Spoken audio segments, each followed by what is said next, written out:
Hey my loves, இன்னைக்கு நம்ம 2025 வெளியான ஷட்டர் அப்படின்ற ஒரு தரமான ஹாரர் த்ரில்லர் படத்தை பத்தி தாங்க பார்க்க போறோம். இந்த படம் 2004 வந்த ஒரு தாய் லாங்குவேஜ் படத்தோட ரீமேக் தாங்க. இதுல சுவாரஸ்யமான விஷயம் என்னன்னா, இந்த படத்தோட கதையை பல நாடுகள்ல ரீமேக் பண்ணியிருக்காங்க. அதுலயும் குறிப்பா சொல்லணும்னா 2007 பாத்தீங்கன்னா தமிழ்ல கூட இந்த கதையை வச்சு ஒரு படம் வந்திருக்குது. ஒரு முறையாவது இந்த படத்தை நம்ம தமிழ்ல பார்த்திருப்போம். கலைஞர் டிவில அடிக்கடி போட்டுக்கிட்டே இருப்பாங்க. என்னோட சைல்ட்ஹுட்லலாம் இந்த படத்தை பார்த்து நான் டர்ரி கிளம்பி இருக்கிறேன். தமிழ்ல இந்த படத்தோட பேர் என்ன அப்படின்றத கண்டுபிடிச்சிட்டீங்கன்னா கமெண்ட் செக்ஷன்ல சொல்லுங்க. எந்த டைம்ல கண்டுபிடிச்சீங்க அப்படின்னு டைம் ஸ்டாம்போட சொல்லுங்க. எத்தனை பேர் கண்டுபிடிக்கிறீங்கன்னு பார்க்கலாம். ஸோ கமெண்ட்ஸை படிக்கும்போது எனக்கும் ஜாலியா இருக்கும். இப்போ இந்த கதையை இந்தோனேஷியன் லாங்குவேஜ்ல ரீமேக் பண்ணியிருக்காங்க. இந்தோனேஷியன் ஃபிலிம் இண்டஸ்ட்ரி பத்தி சொல்லவே தேவையில்ல. பேய் படங்க அப்படின்னாலே நாங்க தான் அப்படின்னு காலர் தூக்கி விட்டுப்பாங்க. ஏன்னா அந்த அளவுக்கு தரமான படைப்புகள் அவங்க கிட்ட நிறைய இருக்கு. அவங்க இந்த படத்தை எப்படி ரீமேக் பண்ணிருக்காங்க அப்படின்னு பார்க்கலாம். ஒன்லைனர் சொன்னா நீங்க வேற கண்டுபிடிச்சிருவீங்களே, அதனால ஸ்ட்ரைட்டா வீடியோக்குள்ள போயிடலாம். நீங்க பார்த்துட்டு இருக்கிறது சரண் என்டர்டைன்மெண்ட். நான் தான் சரண். வாங்க வீடியோக்குள்ள போலாம். இப்பெல்லாம் நம்ம ஒரு போட்டோ எடுக்கணும் அப்படின்னா பாக்கெட்ல இருந்து போனை எடுப்போம், கேமரா ஆப் ஓபன் பண்ணுவோம், கிசுக்குன்னு ஒரு போட்டோ எடுத்துருவோம். கரெக்டா? நினைச்சு பாருங்க, 90s மற்றும் 2000 காலகட்டத்தில் இந்த டெக்னாலஜி எல்லாம் எதுவுமே இல்லைங்க. கேமரா போன்ஸ் எல்லாம் உருவாகக்கூடிய ஆரம்ப காலகட்டத்தில் இருந்துட்டு இருந்திருப்போம். ஸோ அந்த டைம்ல எல்லாம் பாத்தீங்கன்னா ப்ராப்பரான டிஜிட்டல் கேமரா கூட இருக்காது. நெகட்டிவ், ஃபிலிம் ரோலு, ஸோ அதெல்லாம் வச்சுதான் பாத்தீங்கன்னா போட்டோகிராஃபர்ஸ் எல்லாம் போட்டோ எடுத்துட்டு இருப்பாங்க. நாம எடுத்த போட்டோவை பார்க்கணும்னா கூட நெகட்டிவை கொண்டு போய் அந்த டார்க் ரூம்ல வச்சு கழுவுவாங்க.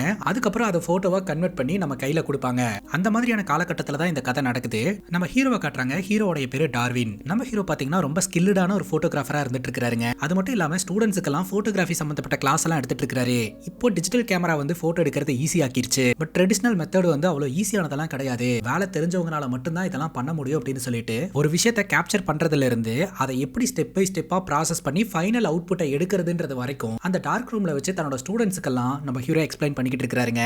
எதனால இந்த போட்டோவை டார்க் ரூம்ல வச்சு கிளீன் பண்றாங்க, ப்ராசஸ் பண்றாங்க அப்படின்னு பாத்தீங்கன்னா, அந்த பிலிம்ல இருக்கக்கூடிய காப்பி எல்லாம் ரொம்ப சென்சிட்டிவானதுங்க. சன்லைட் பட்ட உடனே அதோட ஒரிஜினாலிட்டியை இழக்க ஆரம்பிச்சிடும். ஸோ அது நடக்கக்கூடாது அப்படின்றதுக்காக தான் ப்ராசஸ் பண்ணி ஃபைனல் அவுட்புட் எடுக்கிற வரைக்கும் எல்லா ப்ராசஸையுமே டார்க் ரூம்ல வச்சு பண்றாங்க. ஹீரோ தன்னோட ஸ்டூடெண்ட்ஸ் கிட்ட சொல்லக்கூடிய விஷயம் என்ன அப்படின்னா, போட்டோகிராஃபி அப்படின்றது சும்மா ஒரு போட்டோ எடுக்கிறோம், அதை நம்ம சோஷியல் மீடியால போஸ்ட் பண்றோம், அதை நினைச்சு பெருமைப்படுறோம் அப்படின்றது கிடையாது. நாம எடுக்கக்கூடிய போட்டோஸ்க்கெல்லாம் உயிர் இருக்கணும், சோல்ஃபுல்லா இருக்கணும். படம் பேசும் அப்படின்னு சொல்லுவாங்க இல்லையா, அந்த போட்டோ பார்த்து நிறைய விஷயங்களை நம்ம தெரிஞ்சுக்கிற மாதிரி இருக்கணும் அப்படின்ற மாதிரிலாம் இவர் எக்ஸ்பிளைன் பண்றாரு. அதுக்கப்புறம் வந்த ஸ்டூடெண்ட்ஸ் கூட எல்லாம் ஹீரோ போட்டோ எடுத்துக்கிறாருங்க. ஈவினிங் நம்ம ஹீரோவும் கேர்ள் ஃப்ரெண்டும் பார்ட்டி அட்டெண்ட் பண்றதுக்காக போறாங்க. அந்த பார்ட்டியில ஹீரோட ஃப்ரெண்ட்ஸ் எல்லாருமே இருக்காங்க. சரக்கு அடிச்சுக்கிட்டு எல்லாருமே நம்ம ஹீரோவை கலாய்ச்சிக்கிட்டு இருப்பாங்க. அப்படி கலாய்க்கும் போது நம்ம ஹீரோ இதுக்கு முன்னாடி ஒரு பொண்ணை காதலிச்சுக்கிட்டு இருந்தாரு அப்படின்ற விஷயத்தை பத்தியும் மென்ஷன் பண்ணி கலாய்ப்பாங்க. சரி ரொம்ப ஓவர் ஆயிடுச்சு, நம்ம போலாம் அப்படின்ற மாதிரி சொல்லிட்டு ஹீரோவும் ஹீரோட கேர்ள் ஃப்ரெண்டும் கார் எடுத்துட்டு கிளம்பிடுவாங்க. போய்கிட்டு இருக்கும் போதே பாத்தீங்கன்னா, எனக்கு அந்த பொண்ணை பத்தி இன்னும் கொஞ்சம் தெரிஞ்சுக்கணும் அப்படின்ற மாதிரி சொல்ல, எந்த பொண்ணை பத்தி அப்படின்னு ஹீரோ கேட்கிறாரு. இதுக்கு முன்னாடி நீ ஒரு பொண்ணை லவ் பண்ணிட்டு இருந்ததா உன் ஃப்ரெண்ட்ஸ் எல்லாம் சொன்னாங்களே, அந்த பொண்ணை பத்தி அப்படிங்கும்போது எனக்கு தெரியும் நீ தேவையில்லாம இந்த டாபிக் எடுத்துட்டு வருவேன்ட்டு, இப்போ எதுக்கு அவளை பத்தி எல்லாம் பேசிட்டு அப்படின்னு கேட்க, இல்ல நான் பெஸ்டா இல்ல அவ பெஸ்டா அப்படின்னு கம்பேர் பண்ணி பார்க்கறதுக்காக தான் அப்படின்னு ஹீரோட கேர்ள் ஃப்ரெண்ட் கேக்குறாங்க. ஹீரோ போதையில அப்படியே உளறிக்கிட்டே வந்துகிட்டு இருக்க, நம்ம ஹீரோயின் பாத்தீங்கன்னா ஹீரோடைய கண்ணத்தை பிடிச்சிட்டு நீ பதில் சொல்லியே ஆகணும், நான் பெஸ்டா அவ பெஸ்டா அப்படின்னு கேட்க, கையடு எனக்கு வலிக்குது அப்படின்ற மாதிரி சொல்ல, கேர்ள் ஃப்ரெண்டோடைய கவனம் முழுக்க கார் ஓட்டுறதுல இருக்காதுங்க, ஹீரோவை கேள்வி கேட்கறதுல தான் இருக்கும். அந்த நேரம் பார்த்து ஒரு பொண்ணு ரோட கிராஸ் பண்ணுவா. ஹீரோட கேர்ள் ஃப்ரெண்ட் டிரைவிங்ல கவனம் செலுத்தாதனால அந்த பொண்ணு மேல இடிச்சு ஆக்சிடென்ட் பண்ணி காரை கொண்டு போய் அங்க இருக்கக்கூடிய பில் போர்டுல அடிச்சு ஆக்சிடென்ட் பண்ணி நிப்பாட்டுவா. ரெண்டு பேர்த்துக்குமே தூக்கி வாரி போட்டுருங்க. காருக்குள்ளேயே உட்காந்துட்டு ரெண்டு பேரும் திரும்பி பார்ப்பாங்க. அந்த பொண்ணு ரோட்ல கடப்பா, எந்த ஒரு அசைவுமே இல்லாம இருக்கும். கேர்ள் ஃப்ரெண்ட் சொல்றாங்க, நான் அந்த பொண்ணை கொன்னுட்டு நாட்டிருக்கு, அந்த பொண்ணுக்கு உதவி தேவைப்படுது, உடனடியா நான் போய் பாக்குறேன் அப்படின்னு சொல்ல, ஹீரோ தடுக்கிறாருங்க. இல்ல வேண்டாம், நாம குடிச்சிருக்கிறதுனால பெரிய பிரச்சனை ஆயிரும். அது மட்டும் இல்லாம இங்க நடந்த ஆக்சிடென்ட்டை யாருமே பார்க்கல, இந்த இடத்துல யாருமே இல்ல, அதனால நாம இந்த இடத்துல இருந்து கிளம்பிடலாம், அதுதான் நல்லது அப்படின்னு சொல்ல, கேர்ள் ஃப்ரெண்ட் சொல்றாங்க, அந்த பொண்ணுக்கு மெடிக்கல் ரீதியான உதவி தேவைப்படுது, உடனடியா உதவி செய்யலாம் அப்படின்னு சொல்ல, வேண்டாம் இப்ப நீ வண்டி எடுக்கிறியா இல்ல நான் வண்டி எடுக்கவா அப்படின்னு கேட்க, கேர்ள் ஃப்ரெண்டும் பாத்தீங்கன்னா காரை எடுத்துட்டு அந்த இடத்துல இருந்து கிளம்பிடுறாங்க. அங்க கட் பண்ண ஒரு போட்டோகிராஃபி ஆடிட்டோரியத்தை நம்ம கிட்ட காட்டுறாங்க. அந்த ஆடிட்டோரியத்தை கட்டுறதுக்கு ஹீரோட அப்பா நிறைய உதவி செஞ்சிருக்கிறதா பெருமைப்படுத்துறாங்க. நம்ம ஹீரோவும் பாத்தீங்கன்னா இந்த ஆடிட்டோரியத்தை ரெனோவேட் பண்றதுக்கு முன்னாடி போட்டோஸ் எல்லாம் எடுத்து வச்சுக்கலாம் அப்படின்னு அவருடைய பிலிம் கேமரால நிறைய போட்டோஸ் எடுத்து வைக்கிறாருங்க. இப்போ அந்த ஆடிட்டோரியத்துக்கு வந்திருக்கிற கெஸ்ட்டுங்க எல்லாம் ஒன்னா சேர்ந்து ஒரு போட்டோ எடுத்துக்கலாம் அப்படின்னு முடிவு எடுக்கிறாங்க. நம்ம ஹீரோ கேமராவை ட்ரைபாட்ல செட் பண்ணிட்டு டைமரை போட்டுட்டு குடுகுடுன்னு ஓடி வந்து நின்னுட்டா கேமராவே ஆட்டோமேட்டிக்கா போட்டோ எடுத்துரும். இவங்களுக்கு ஒரு குரூப் போட்டோ கிடைச்சிரும் அப்படின்னு அதற்கான ஏற்பாடு பண்றாரு. அப்ப கேமராவை செட் பண்ணி லென்ஸ் கரெக்ஷன் எல்லாம் பண்ணிட்டு இருக்கும்போது அங்க நின்னுட்டு இருக்கக்கூடிய கெஸ்ட்டுங்களுக்கு நடுவுல ஏதோ ஒரு அமானுஷமான உருவம் தெரியுதுங்க. தக்காளி அதை பார்த்து இவர் மிரண்டு போயிடுறாருங்க. மறுபடியும் அவருடைய கேமரால சுத்தியும் புத்தியும் செக் பண்ணி பாக்குறாரு. அந்த இடத்துல யாரையுமே காணோம். அதுக்கப்புறம் கேமராவை செட் பண்ணி வச்சுட்டு குரூப் போட்டோ எடுக்கிறதுக்காக கெஸ்ட்டுங்க கூட வந்து நிக்கிறாருங்க. அந்த உருவம் தெரிஞ்ச இடத்துல இவர் பாப்பாரு. ஆனா வெறுங்கண்ல அவருக்கு எதுவுமே தெரியாது. அதுக்கப்புறம் இவர் செட் பண்ண கேமராவும் டைமர் முடிஞ்சு போட்டோ எடுத்துரும். இப்போ அவரோட கேமரால எடுக்கப்பட்ட நெகட்டிவ்ஸ் எல்லாம் எடுத்துட்டு போய் ப்ராசஸ் பண்ணி அதோட போட்டோ ஃபார்மட்ல மாத்துவாருங்க. அது காயறதுக்கு கொஞ்சம் டைம் எடுக்கும். காயறதுக்காக தொங்க விடப்பட்ட அந்த ஃபைனல் அவுட்புட்டோட போட்டோவை இவர் கவனிப்பாருங்க. அதுல சஸ்பீசியஸா ஏதோ ஒன்று இவருக்கு தெரியும். அது என்ன என்னன்னு பாக்கலான்னு கிட்ட போகும்போது கடன்னு கதவு அடிக்கிற சத்தம் கேக்குங்க.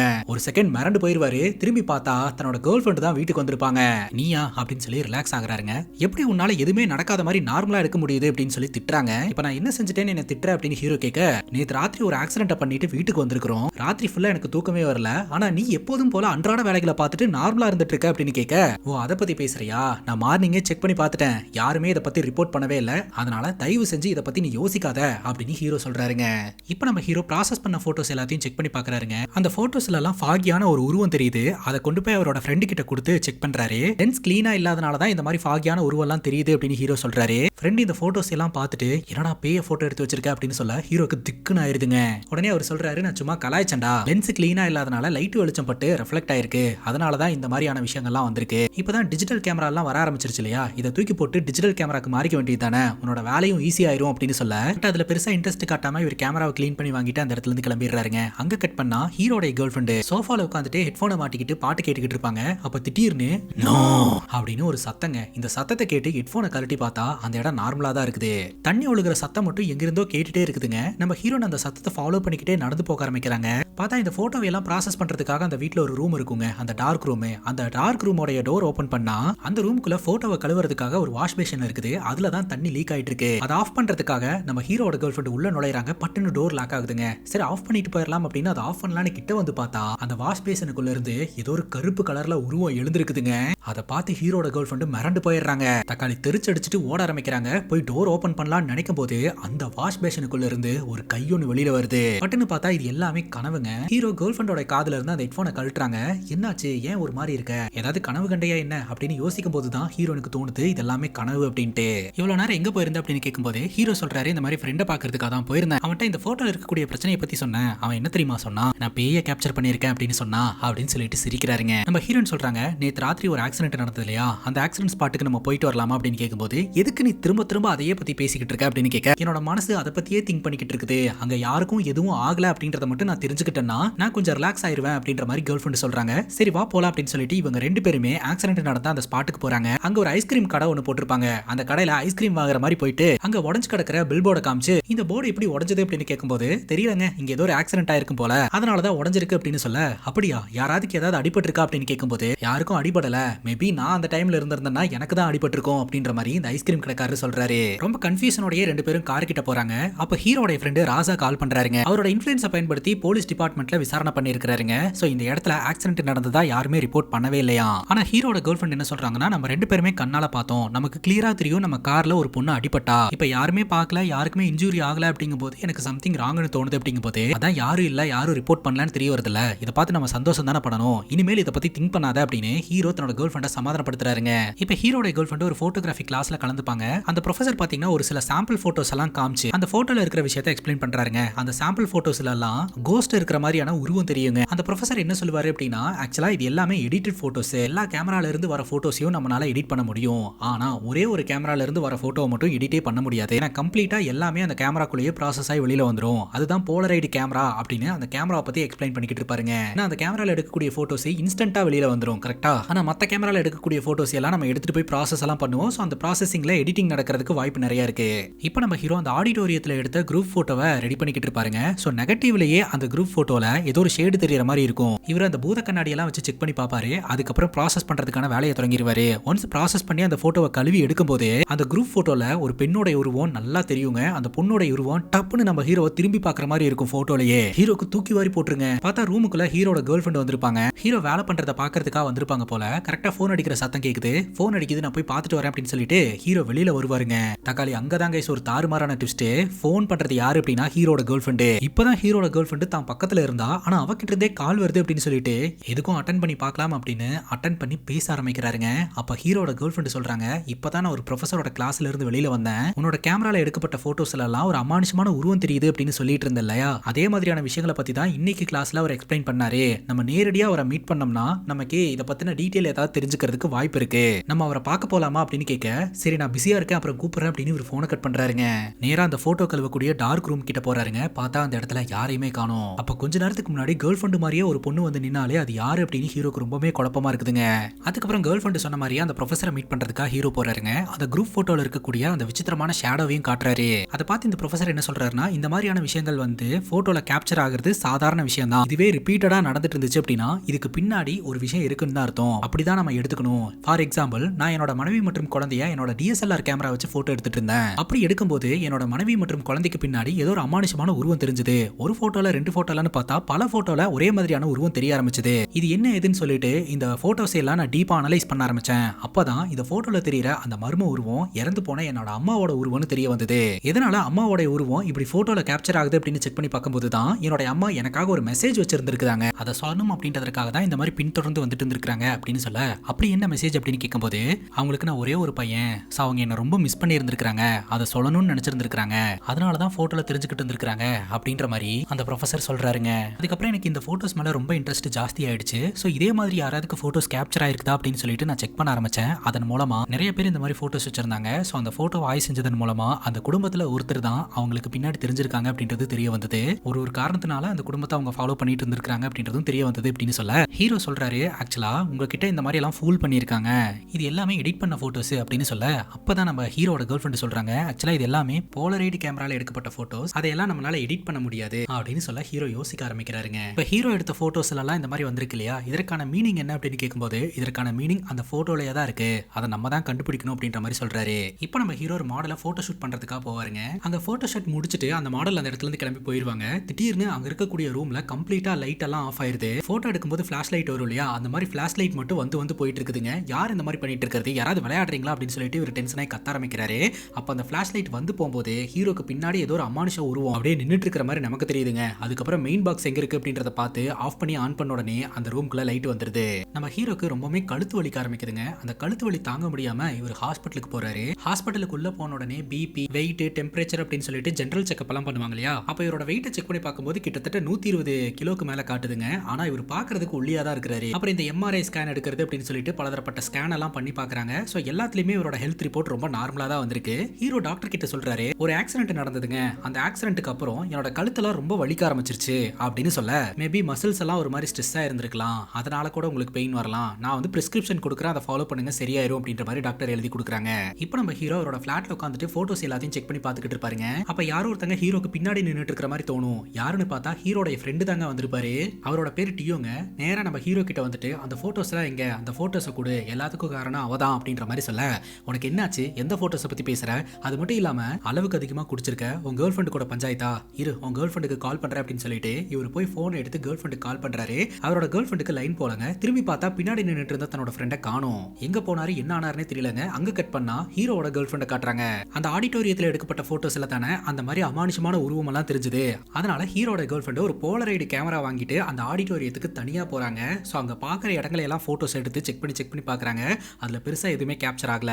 அதுக்கப்புறம் அங்க ஒரு மேக்கப் ரூம் இருக்குதுங்க. அங்க போய் போட்டோ எடுத்துட்டு அந்த ரூமை சுத்தி பார்த்துக்கிட்டு இருப்பாங்க. அந்த கேமரால இருந்து வந்த அந்த போட்டோ பட்டுன்னு கீழே விழுந்துருங்க. கீழே குடிஞ்சு அந்த போட்டோவை எடுத்து பார்த்தா அவங்களுக்கு பயங்கர அதிர்ச்சி. அந்த மேக்கப் ரூம் டேபிள்ல யாருமே இருக்க மாட்டாங்க. ஆனா அந்த போட்டோல ஏதோ ஒரு உருவம் உட்கார்ந்துகிட்டு இருக்கிற மாதிரி தெரியும். இவங்களுக்கு பயம் வந்துருங்க. உடனடியாக அந்த இடத்த விட்டு கிளம்பலாம்னு நினைக்கும் போது அந்த ரூம்குள்ள இருக்கக்கூடிய ஒரு போட்டோ பட்டுன்னு கீழே விழுந்து உடையுங்க. அந்த போட்டோல ஸ்டூடெண்ட் ஆஃப் த இயர் அப்படின்னு போட்டு லிலியஸ் சுராயினி அப்படின்னு ஒரு பொண்ணுக்கு அவார்டு கொடுக்குற போட்டோ இருக்குங்க. யார் அந்த பொண்ணு அப்படின்ற டீடைல் இப்போதைக்கு நமக்கு தெரியல. இப்போ நம்ம ஹீரோ பாத்தீங்கன்னா வீட்ல இருந்து கிளம்புறாரு. தன்னுடைய நண்பர்களுக்கு எல்லாம் லைனா கால் பண்ண ஆரம்பிக்கிறாருங்க. யாருமே போன் எடுக்க மாட்டான்றாங்க. பார்த்தா ஆப்போசிட்ல நம்ம ஹீரோவோட ஃப்ரெண்ட்ஸ் எல்லாரும் ஒருத்தங்களா செத்துக்கிட்டு இருக்கானுங்க. இப்ப ஹீரோட ஃப்ரெண்ட் இந்த டியோ இருக்கிறார் இல்லையா, அவரோட வீட்டுக்கு ஹீரோ நேரா போறாருங்க. அங்க போய் பார்த்தா வீடெல்லாம் ஒரு மாதிரி கலஞ்ச நிலையில இருக்குது. கண்ணாடி எல்லாம் உடஞ்ச நிலையில இருக்குது. அந்த உடஞ்ச கண்ணாடியில அவரோட உருவம் தெரியுது. ஹீரோ ஒரு செகண்ட் பயந்து திரும்பி பார்த்தா அந்த டியோன்ற ஒரு விசித்திரமா நின்னுட்டு இருக்காரு. ஒரு செகண்ட் பயந்தே போயிட்டேன், ஏன்டா இப்படி வந்து நின்னுட்டு இருக்கிற, என்னதான்டா பிரச்சனை அப்படின்னு கேட்டுட்டு இருக்கும்போது குடுகுடுன்னு ஓடி போய் மாடியில இருந்து பட்டுன்னு கீழே குதிச்சிடுறாருங்க. கீழே விழுந்தவரு அந்த அபார்ட்மெண்ட்டை சுத்தி இருக்கக்கூடிய அந்த கம்பிலேயே விழுந்து ஸ்பாட்லயே இறந்து போறாரு. இதை பார்த்து மிரண்டு போன நம்ம ஹீரோ உடனடியா அந்த இடத்துல இருந்து கார் எடுத்துட்டு கிளம்பிடுறாருங்க. அதுக்கப்புறம் ஒரு காமனான பார்க்கிங்ல கொண்டு போய் வண்டியை நிப்பாட்டிட்டு தன்னோட கேர்ள் ஃப்ரெண்டுக்கு போனை போட்டு இந்த விஷயத்த சொல்ல, உடனடியா ஹீரோட கேர்ள் ஃப்ரெண்ட் அந்த இடத்துக்கு வராங்க. என்னாச்சு அப்படின்னு கேட்கும்போது எல்லாரும் போயிட்டாங்க அப்படின்ற மாதிரி இவர் சொல்றாரு. யாரு போயிட்டாங்க, எங்க போயிட்டாங்க அப்படின்னு கேட்கும்போது இவர் போன் எடுத்து நியூஸை காட்டுறாரு. ஹீரோவோட ஃப்ரெண்ட் சர்க்கிள்ல இருக்கக்கூடிய 3 ஆண்களும் தனித்தனியா அவங்க இருந்த இடத்துல இறந்து போயிருக்காங்க அப்படின்ற மாதிரி ரிப்போர்ட் பண்ணப்பட்டிருக்கு. அடுத்தது நான் தான் நினைக்கிறேன் அப்படின்னு சொல்லிட்டு அழுவுறாருங்க. அப்ப இங்க நடக்கிறதுக்கெல்லாம் காரணம் அந்த பொண்ணு தான் நினைக்கிறேன் அப்படின்னு சொல்லிட்டு நம்ம ஹீரோட கேர்ள் ஃப்ரெண்ட் பாத்தீங்கன்னா போட்டோஸ் எடுத்துட்டு வந்து காட்டுறாங்க. இந்த போட்டோ எங்க இருந்தது அப்படின்னு கேட்கும்போது ஹீரோவோட டைரியில இருந்து கிடைச்ச வச்சிருக்கும் போலங்க. அந்த போட்டோல இருக்கக்கூடிய பொண்ணு ஹீரோவோட முன்னாள் காதலி. அந்த பொண்ணை பத்தி பிரசன்ட்ல இருக்கக்கூடிய ஹீரோட கேர்ள் ஃப்ரெண்ட் விசாரணை பண்ண ஆரம்பிக்கிறாங்க. இப்போ ஏன் நீ அவளை பத்தி கேட்கற அப்படின்னு கேட்கும்போது அப்பதான் ஹீரோட கேர்ள் ஃப்ரெண்ட் ஒரு ட்விஸ்ட் வைக்கிறாங்க. ஆக்சுவலா இது வரைக்கும் நம்ம போட்டோஸ்ல ஷேடோஸா தெரிஞ்சது இல்லையா, அந்த ஷேடோஸ் எல்லாம் ஒரு பெண்ணோட உருவம், அந்த பெண்ணோட உருவம் இந்த பொண்ணோட உருவம் தான் அப்படின்ற மாதிரி சொல்றாங்க. காலேஜ் படிச்சுட்டு இருந்த அந்த காலகட்டத்தில் ஹீரோட ஃப்ரெண்ட்ஸும் ஒரு இடத்துல உட்காந்து போட்டோஸை பத்தி எல்லாம் பேசிட்டு கலாய்ச்சிட்டு இருப்பாங்க. அப்ப அந்த வழியா லில்லிஸ் நடந்து வருவா. அப்ப அவ கையில இருந்த நோட்டு கீழே விழுந்துருங்க. நம்ம ஹீரோ அந்த இடத்துல இருந்து கிளம்பலாம்னு நினைக்கும் போது அங்க கடந்த நோட் புக்கை அவர் பாத்துருவாரு. சோ இது அந்த பொண்ணோடது அப்படின்னு சொல்லிட்டு அதை எடுத்து பேக்ல வச்சுப்பாரு. அதுக்கப்புறம் அந்த பொண்ணை லைப்ரரியில வச்சு மீட் பண்றாருங்க. தன்னோட பேரை சொல்றாரு. அந்த பொண்ணோட பேரை சொல்றா. ரெண்டு பேரும் இன்ட்ரோ ஆகுறாங்க. அதுக்கப்புறம் அந்த ஆடிட்டோரியத்துல அந்த பொண்ணு டான்ஸ் ஆடும் போதெல்லாம் இவர் போட்டோ எடுப்பாருங்க. சோ அந்த போட்டோவை அந்த பொண்ணு கிட்ட கொடுத்து இம்ப்ரெஸ் பண்றாரு. தொடர்ந்து அந்த பொண்ணு கூட பேச ஆரம்பிக்கிறாரு, பழக ஆரம்பிக்கிறாரு. இவங்க ரெண்டு பேருமே ஒரு ரெஸ்டாரண்ட்ல மீட் பண்றாங்க. அங்க வச்சு இவர் போட்டோஸ் எல்லாம் நிறைய எடுப்பாருங்க. இவங்க ரெண்டு பேரும் ஜாலியா விளையாடிட்டு ஃபன் பண்ணிட்டு இருப்பாங்க. இந்த ஒரு சூழ்நிலையில ஒரு நாள் வெளியில போகும்போது அங்க நிறைய கேமராஸ் பாத்தீங்கன்னா டிஸ்ப்ளே பண்ணி வச்சிருந்திருப்பாங்க. அதுல ஒரு கேமராவை வாங்கணும் அப்படின்ற மாதிரி ஹீரோ ஆசைப்பட்டு இருந்திருப்பாருங்க. அந்த கேமராவை அந்த பொண்ணு பார்த்து வச்சுட்டு சர்ப்ரைஸா அதை வாங்கிட்டு வந்து கிஃப்டாவும் பிரசன்ட் பண்ணுவா. அதுக்கப்புறம் நிறைய டைம் ஸ்பெண்ட் பண்ணி இருந்திருக்காங்க, ஒன்னா இருந்திருக்காங்க, ரெண்டு பேரும் ரிலேஷன்ஷிப்ல இருந்திருக்காங்க. அந்த பொண்ணு இவர் மேல அதிக லெவல் அன்பையும் வச்சிருந்திருக்குதுங்க. அதுக்கப்புறம் இவர்கிட்ட போட்டோஸ் எல்லாம் கத்துக்கணும் அப்படின்னு சொல்லிட்டு சில பெண்கள் வருவாங்க. சோ அவருக்கு இவர் எக்ஸ்பிளைன் பண்ணிக்கிட்டு இருக்கும்போது அந்த இடத்துக்கு இந்த பொண்ணு வருவா. நீ என்னோட ஆளு அப்படின்ற மாதிரி பொசசிவ்னஸா வெளிப்படுத்திக்கிட்டு இருப்பா. அவ என்னோட ஸ்டூடெண்ட், அவகிட்ட பேசக்கூடாது, நீ ஏன் சொல்ற அப்படின்னு சொல்லிட்டு இவங்க ரெண்டு பேருக்குள்ள சண்டை. அந்த சண்டையில அந்த பொண்ணு ஹீரோ பலார்னு ஒரு அரைஞ்சிடறா. இதுல கோவப்பட்டு நம்ம ஹீரோ பேச மாட்டேன் அப்படின்ற மாதிரி சொல்லிட்டு போயிருவாருங்க. அதுக்கப்புறம் தொடர்ந்து அந்த பொண்ணு கெஞ்சிக்கிட்டே இருப்பா. சாரி, கோவத்துல இந்த மாதிரி நடந்துட்டேன் அப்படின்னு சொல்லிட்டு. இந்த ஒரு சிச்சுவேஷன்ல இருந்து இவங்க ரெண்டு பேருக்குள்ள விரிசல் அப்படின்றது விழ ஆரம்பிக்குதுங்க. அதுக்கப்புறம் நம்ம ரெண்டு பேருக்குள்ள செட்டே ஆகாது அப்படின்ற மாதிரி சொல்லிட்டு ஹீரோ பாத்தீங்கன்னா அந்த பொண்ணு கிட்ட இருந்து விலகிட்டாருங்க. இவ கத்திய காமிச்சு கையெல்லாம் அறுத்துப்ப அப்படின்ற மாதிரி பண்ணிக்கிட்டு இருப்பா. இதுக்கு மேல உங்க கூட இருக்க மாட்டேன் அப்படின்ற மாதிரி சொல்லிட்டு இவரும் போயிருவாரு. அவ்வளவுதான், அதுக்கப்புறம் நான் அவளை பார்க்கவே இல்லை அப்படின்ற மாதிரி ஹீரோ சொல்றாருங்க. கொஞ்ச நாளைக்கு அப்புறம் தான் இவருக்கு தெரிய வந்திருக்குது அந்த பொண்ணு இறந்து போயிட்டா அப்படின்னு சொல்லிட்டு. பிரசன்ட்ல இருக்கக்கூடிய கேர்ள் ஃப்ரெண்ட் கிட்ட இந்த விஷயத்தை எல்லாம் சொல்லும் போது மேபி அந்த பொண்ணோட ஆன்மா தான் நம்மளை சுத்தி வந்துகிட்டு இருக்குன்னு நினைக்கிறேன். அவ உங்ககிட்ட ஏதோ ஒரு விஷயத்தை கன்வே பண்ணணும் அப்படின்னு நினைக்கிறா. அது என்னன்றதை நம்ம தெரிஞ்சுக்கணும் அப்படின்ற மாதிரி சொல்ல, எனக்கு தெரிஞ்சு நீ நேரடியா அந்த பொண்ணு இருக்கக்கூடிய இடத்துல போயிட்டு மன்னிப்பு கேட்டுட்டீங்கன்னா இந்த பிரச்சனை எல்லாம் சால்வ் ஆயிரும்னு நினைக்கிறேன். நம்ம போலாம் அப்படின்னு சொல்லி இந்த கேர்ள் ஃப்ரெண்ட் சொல்றாங்க. அந்த பொண்ணோட அட்ரஸை கண்டுபிடிக்கிறதுக்கான எல்லா முயற்சியுமே ஹீரோட கேர்ள் ஃப்ரெண்ட் மேற்கொள்றாங்க. ஃபைனலி அந்த பொண்ணோட அட்ரஸும் கிடைக்குது. இப்போ ஹீரோட கேர்ள் ஃப்ரெண்ட் ஹீரோ கிட்ட வந்து சொல்றாங்க, நான் அந்த பொண்ணோட அட்ரஸை கண்டுபிடிச்சிட்டேன், ரெடியாக நம்ம போலாம் அப்படின்னு சொல்லிட்டு இவங்க கார்ல டிராவல் பண்ண ஆரம்பிக்கிறாங்க. அப்படி கார்ல போயிட்டு இருக்கும் போதே பாத்தீங்கன்னா ரோட்ல ஒரு பொண்ணு ஒரு மாதிரி படுத்துட்டு நெளிஞ்சிட்டு இருக்கிற மாதிரி தெரியுதுங்க. பட்டுன்னு திரும்பி பார்த்தா அந்த இடத்துல யாருமே காணோம். தன்னோட ஃப்ரெண்ட்ஸ் எல்லாருமே இறந்து போயிட்டாங்க இல்லையா. அடுத்து அந்த உருவம் தன்னையும் கொல்லும் அப்படின்னு நினைச்சிட்டு இவர் ரொம்பவே வேகமா கார் ஓட்ட ஆரம்பிக்கிறாருங்க. சுத்தி முத்தி எங்கேயாவது தெரியுதா அப்படின்ற மாதிரி பாத்துக்கிட்டே இருக்கிறாரு. பார்த்தா விண்டோ கிட்ட அந்த உருவம் தெரியுதுங்க. அதை பார்த்து மிரண்டு போயிடுறாரு. கேர்ள் ஃப்ரெண்ட் சொல்றாங்க, கார் எதுக்கு இவ்வளவு வேகமா ஓட்டிட்டு இருக்க, ஸ்லோவா போ அப்படின்ட்டு. அப்புறம் பட்டுன்னு கார் கண்ணாடி முன்னாடி அந்த உருவம் தெரியுதுங்க. பட்டுன்னு ஒரு பிரேக்க போட்டு வண்டியை நிப்பாட்டிடுறாரு. அதுக்கப்புறம் இவங்க ரெண்டு பேருமே போற வழியில ஒரு ஹோட்டல்ல ரூம் எடுத்து ஸ்டே பண்றாங்க. ராத்திரி தூங்கிட்டு இருக்கும்போது நம்ம ஹீரோவை ஏதோ ஒன்று போட்டு அமுக்கிற மாதிரி இருக்குதுங்க. மூச்சு விட முடியாம பட்டுன்னு எழுந்திருச்சாரு. என்னடா அது அப்படின்னு யோசிச்சுட்டு இருக்கும்போது மறுபடியும் இவரோட கழுத்தை பிடிச்சி ஏதோ ஒன்று நெருக்கிற மாதிரி இருக்குதுங்க. இவர் திணற ஆரம்பிக்கிறாரு. அந்த டைம்ல ஹீரோட கேர்ள் ஃப்ரெண்ட் குளிச்சுக்கிட்டு இருப்பாங்க. பட்டுன்னு வெளியே ஓடி வந்து அங்க இருக்கக்கூடிய போலரைடு கேமராவை எடுத்து போட்டோஸ் எடுக்க ஆரம்பிப்பாங்க. சோ அந்த பிரிண்ட்ல ஏதாவது தெரியுதான்னு பார்க்கலான்னு 3 போட்டோ எடுப்பாங்க. அதுல 2 போட்டோல எதுவுமே தெரியாதுங்க. 3ஆவதா போட்டோ எடுக்கும்போது பட்டுன்னு அந்த உருவம் கண்ணு முன்னாடி வந்து நிக்கும் பாருங்க. கண் முழிச்சு பார்த்தா நம்ம ஹீரோட கேர்ள் ஃப்ரெண்ட் குளிச்சுக்கிட்டு இருப்பாங்க. இது அவங்களுடைய கனவா இருக்குங்க. டைம் ஆயிடுச்சு போலாம் அப்படின்ற மாதிரி ஹீரோ சொல்லுவாரு. அதுக்கப்புறம் ஹீரோவும் ஹீரோட கேர்ள் ஃப்ரெண்டும் ஒரு கிராமத்தை நோக்கி பயணம் பண்ணுவாங்க. அந்த பொண்ணோட வீடு அந்த கிராமத்துல தான் இருக்குதுங்க. அந்த பொண்ணோட அம்மா பாத்தீங்கன்னா வீட்ல தான் இருப்பாங்க. வெல்கம் பண்ணுவாங்க, வாங்க உள்ள வந்து உட்காருங்க அப்படின்ற மாதிரி சொல்லியிருப்பாங்க. அப்ப நம்ம ஹீரோ பாட்டுக்கு எழுந்திருச்சு அந்த பொண்ணோட ரூமை நோக்கி நடக்க ஆரம்பிப்பாரு. கேர்ள் ஃப்ரெண்ட் சொல்லுவாங்க, அப்படியெல்லாம் ஒருத்தங்க ரூம்குள்ள நம்ம போக கூடாது அப்படின்ட்டு. ஆனா ஹீரோக்கு அந்த ரூம்குள்ள என்னவோன்னு இருக்கு அப்படின்ற மாதிரி உள்ளுணர்வு தோணுங்க. உள்ள போய் பார்த்த இவங்க ரெண்டு பேருக்குமே தூக்கி வாரி போட்டுரும். செத்து போன அந்த பொண்ணோட உடம்பு இருக்கு பாத்தீங்களா, அது அந்த இடத்துலயே தாங்க இருக்கும். டீகம்போஸ் ஆன நிலையில எலும்பு கூட இருக்குங்க. அதை பார்த்து இவங்க ரெண்டு பேரும் மிரண்டு போயிடுறாங்க. அதுக்கப்புறம் தாங்க விஷயமே தெரிய வருது, அந்த பொண்ணோட அம்மா அந்த பொண்ணோட உடலை இது வரைக்கும் புதைக்கவே இல்லை அப்படின்ட்டு. நீங்க ஏன் இப்ப வரைக்கும் உங்களோட பொண்ணை புதைக்காம வச்சிருக்கீங்க அப்படின்னு கேட்கும்போது அந்த பொண்ணோட அம்மா சொல்றாங்க, எனக்கு இருக்கிறது ஒரே ஒரு பொண்ணு, அந்த பொண்ணு மேல நான் அளவு கடந்து அன்பை வச்சிருக்கிறேன். அந்த பொண்ணு இறந்ததை என்னால ஏத்துக்கவே முடியல, என் கூட இருக்கணும் அப்படின்னு நினைச்சேன் அப்படின்னு சொல்ல ஹீரோ சொல்றாரு, இப்படி எல்லாம் ஒரு டெட் பாடியை புதைக்காம வைக்க கூடாதுங்க, அவங்களோட ஆத்மா சாந்தி அடையாது அப்படின்றாரு. இப்ப ஹீரோட கேர்ள் ஃப்ரெண்ட் போட்டோஸ் எல்லாம் எடுத்து காட்டுறாங்க. நாங்க இந்த இடத்துக்கு உங்களை பாக்குறதுக்காக வந்ததற்கான காரணமே இந்த போட்டோல தெரியற உங்க பொண்ணோட உருவம் தான். இந்த போட்டோ மூலமா எங்க கிட்ட ஏதோ ஒரு மெசேஜா அவ சொல்லணும்னு நினைக்கிறா. அதனாலதான் இந்த இடத்த நாங்க தேடி வந்தோம். வந்து பார்த்தா அவளோட டெட் பாடியை நீங்க இன்னும் புதைக்காம வச்சிருக்கீங்க. ஒருவேளை அந்த பொண்ணை புதைக்க வைக்கிறதுக்காக தான் எங்க கிட்ட உதவி கேட்டிருப்பா போல அப்படின்ற மாதிரி ஹீரோட கேர்ள் ஃப்ரெண்ட் சொல்றாங்க. நீங்க எதுவும் தப்பா எடுத்துக்கலனா உங்க பொண்ணை புதைக்கிறதுக்கு நாங்களே உதவி செய்யறோம் அப்படின்ற மாதிரி அந்த பொண்ணோட அம்மாக்கு ஆறுதல்லாம் சொல்லிக்கிட்டு இருப்பாங்க. அதுக்கப்புறம் அங்க இருக்கக்கூடிய ஆளுங்க கிட்ட இவ எப்படி இறந்து போனா அப்படின்னு விசாரிக்கும் போது தாங்க விஷயம் தெரிய வருது. சிட்டிக்கு படிக்கிறதுக்காக போன இந்த பொண்ணு சடனா ஊருக்கு ரிட்டர்ன் வந்துட்டா. வந்தவ பாத்தீங்கன்னா ரூம்குள்ள போய் கதவு லாக் பண்ணிட்டு கதறி கதறி அழுதுகிட்டு இருந்திருக்கா. அவளுக்கு என்ன நடந்தது ஏது நடந்ததுன்னே அவங்க அம்மாக்கு தெரியலங்க. அப்புறம் இவ ஒரு மாதிரியே இருக்கிறா, தனிமையிலேயே இருக்கிறான்னு சரியில்லைன்னு சொல்லிட்டு ஹாஸ்பிட்டலுக்குலாம் கூட்டிட்டு போய் ட்ரீட்மெண்ட்லாம் பார்த்துருந்துருக்காங்க. ஆனா இவ ஒரு இயல்பான பொண்ணாவே இல்லங்க. இவ டோட்டலா சேஞ்ச் ஆயிட்டா. ஒரு கட்டத்துக்கு மேல மாடி மேல போய் நின்னுட்டு இருந்தவ திடீர்னு மாடியில இருந்து கீழே குதிச்சு இறந்து போயிட்டாங்க. இறந்து போன பொண்ணோட டெட் பாடியை இப்போ வரைக்கும் புதைக்காம அவங்க அம்மா வச்சுக்கிட்டு இருக்காங்க. இப்போ நம்ம ஹீரோவும் ஹீரோட கேர்ள் ஃப்ரெண்டும் பாத்தீங்கன்னா அந்த பொண்ணை புதைக்கலாம் அப்படின்னு சொல்லிட்டு அதற்கான ஏற்பாடு பண்ண அந்த பொண்ணோட அம்மா ஒத்துக்கவே மாட்டேன்றாங்க. இங்க இருந்து என்னோட மகளை நீங்க கொண்டு போக கூடாது, அப்படி கொண்டு போனீங்கன்னா என்ன நானே கொன்றுவேன் அப்படின்ற மாதிரிலாம் பிரச்சனை பண்ண ஆரம்பிக்கிறாங்க. ஆனா பலதரப்பட்ட ஆர்குமெண்ட்டுக்கு அப்புறம் எல்லோருமே பேசி சமாதானப்படுத்தி அந்த பொண்ணை புதைக்கிறதுக்கான ஏற்பாடெல்லாம் பண்றாங்க. அப்ப வீட்டுல சில ரிச்சுவல்ஸ் எல்லாம் நடந்துட்டு இருக்கும்போது நம்ம ஹீரோக்கு பின்னாடி அந்த மர்ம உருவம் தெரியுங்க. அதுக்கப்புறம் ஒரு இடத்தை தேர்ந்தெடுத்து அந்த இடத்துல இந்த பெண்ணோடைய உடலை வந்து புதைச்சிருவாங்க. இப்ப ஹீரோட கேர்ள் ஃப்ரெண்ட் மன்னிப்பு கேட்க சொல்லுவாங்க. ஹீரோவும் பாத்தீங்கன்னா நான் செஞ்ச தப்புக்கெல்லாம் என்ன மன்னிச்சிரு, என்னோட ஆத்மா நல்லபடியா சாந்தி அடையணும் அப்படின்னு சொல்லிட்டு இவங்க ரெண்டு பேரும் அங்கிருந்து கிளம்புறாங்க. திரும்பவும் சிட்டிக்கே வராங்க. வழக்கம் போல நம்ம ஹீரோ மாடலிங் ஷூட் எல்லாம் எடுக்கிறதுக்காக ஒரு பில்டிங்க்கு போயிருப்பாரு. இன்னொரு பக்கம் ஹீரோட கேர்ள் ஃப்ரெண்ட் வீட்டுல உட்காந்துக்கிட்டு இருப்பாங்க. அப்ப அங்க இருக்கக்கூடிய கேமரா ஆட்டோமேட்டிக்கா போட்டோ எடுக்கும். அது என்ன அப்படின்றத மாதிரி செக் பண்ணிட்டு இருப்பாங்க. இப்ப வெளியில நின்று தம் அடிச்சிட்டு இருந்த நம்ம ஹீரோ கிட்ட அசிஸ்டன்ட் வந்து சொல்லுவாங்க, மாடல் ரெடி ஆயிட்டாங்க, எல்லாமே ரெடி, நீங்க வந்து போட்டோ எடுத்தா போதும் அப்படின்னு சொல்ல ஹீரோவும் உள்ள போய் போட்டோஸ் எடுக்க ஆரம்பிக்கிறாருங்க. அப்போ அந்த கேமரா லென்ஸ்ல அங்க நின்னுட்டு இருக்கக்கூடிய மாடல் வந்து அவருடைய முன்னாள் காதலி மாதிரியே தெரியுவாங்க. அவங்க டான்ஸ் ஆடுவாங்க இல்லையா, அந்த மாதிரியே தெரியுவாங்க. இன்னொரு பக்கம் அந்த கேமரா ஆட்டோமேட்டிக்கா போட்டோ எடுத்துச்சு இல்லையா, சோ அந்த கேமரால இருக்கக்கூடிய ஃபிலிமை ப்ராசஸ் பண்ணி தான் எடுக்கிற மாதிரி இருக்கும். அது எப்படி ப்ராசஸ் பண்றது அப்படின்னு ஹீரோட கேர்ள் ஃப்ரெண்டுக்கு தெரிஞ்சிருக்கும். ப்ராசஸ் பண்ணி எடுத்தா ஏகப்பட்ட போட்டோஸ் வருங்க. அந்த போட்டோல எல்லாம் புகை மாதிரியான ஒரு உருவம் ஒரு இடத்துல இருந்து இன்னொரு இடத்துக்கு டிராவல் ஆகி அங்க இருக்கக்கூடிய ஷோகேஸ் மேல போய் மறையிற மாதிரி அந்த போட்டோல தெரியும். அதாவது ஒரு போட்டோலையும் வேற வேற இடத்துக்கு அந்த புகை மாதிரி இருக்கக்கூடிய விஷயம் நகர்ந்து இருக்கிறது தெரிய வரும். அந்த புகை போய் மறைஞ்சது இல்லையா, அந்த இடத்தை செக் பண்ணி பார்க்கலாம் அப்படின்னு செக் பண்ணி பார்த்தா அந்த இடத்துல ஒரு கவர் இருக்குங்க. இன்னொரு பக்கம் நம்ம ஹீரோ மாடல் ஷூட் எடுத்துட்டு இருக்காரு இல்லையா, அந்த மாடல் பாக்குறதுக்கே அவருடைய முன்னாள் காதலி மாதிரி திரும்ப திரும்ப இருக்கிறதுனால பயந்து போய் அந்த இடத்துல இருந்து ஓட ஆரம்பிச்சிடுறாருங்க. லிஃப்ட்ல அந்த இடத்துல இருந்து கிளம்பிடலாம்னு சொல்லிட்டு லிஃப்ட் பட்டனை பிரஸ் பண்ணிட்டு அங்க நின்னுட்டு இருப்பாரு. லிஃப்ட்டும் ஓபன் ஆகும். பார்த்தா உள்ள இருந்து விசித்திர சவுண்ட் எல்லாம் கேட்க ஆரம்பிக்கும். அதனால ஸ்டெப் வழியா ஓடிடலாம் அப்படின்னு சொல்லிட்டு ஸ்டெப்ல இறங்கி ஓட ஆரம்பிப்பாருங்க. தக்காளி அங்கதாங்க ஒரு தாறுமாறான ட்விஸ்ட். இவர் ரொம்ப நேரமா ஸ்டெப் வழியா இறங்கிட்டு இருப்பாரு. ஆனா திரும்ப திரும்ப அந்த 4வது மாடியிலேயே அந்த ஸ்டெப் வந்து நின்னுட்டு இருக்கும். பார்த்தா அந்த ஸ்டெப்பு கிட்ட ஹீரோட கேர்ள் ஃப்ரெண்ட் நின்னுட்டு இருப்பாங்க. பியா வந்துட்டியா, எனக்கு ரொம்ப பயமா இருக்கு அப்படின்னு சொல்லிட்டு ஓடி போய் கட்டி பிடிச்சிப்பாரு. வீட்டுல இருந்த ஹீரோட கேர்ள் ஃப்ரெண்ட் இங்க எப்படி வந்தாங்க அப்படின்னு யோசனை பண்ணிட்டு இருக்கும்போது தாங்க விஷயம் தெரிய வருது. அங்க நின்னுட்டு இருக்கிறது ஹீரோ கேர்ள் ஃப்ரெண்டே கிடையாது, அவரோட முன்னாள் காதலியோட ஆன்மா.